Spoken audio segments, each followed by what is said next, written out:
আসসালামু আলাইকুম। সবাই কেমন আছেন? আশা করি সবাই ভালো আছেন। আমরাও আলহামদুলিল্লাহ ভালো আছি।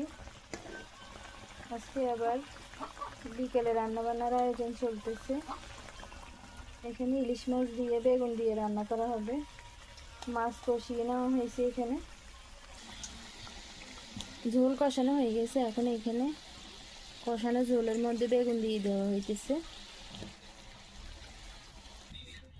কিছুক্ষণ এই ঝোলের মধ্যে বেগুন কষানো হবে। বেগুন থেকেও একটু পানি বাইর হবে, অনেকটাই সিদ্ধ হয়ে যাবে এই ঝোলের মধ্যে কষাইলে।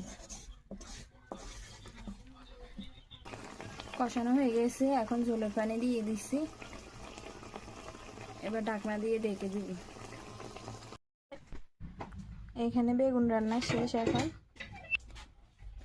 দেখেন ফাইনাল লুক, ইলিশ মাছ দিয়ে বেগুনের তরকারি। উপর দিয়ে এখন ধনিয়া পাতা দিয়ে দেওয়া হয়েছে। তো সবাই ভালো থাকবেন, সুস্থ থাকবেন। আল্লাহ হাফেজ। আসসালামু আলাইকুম।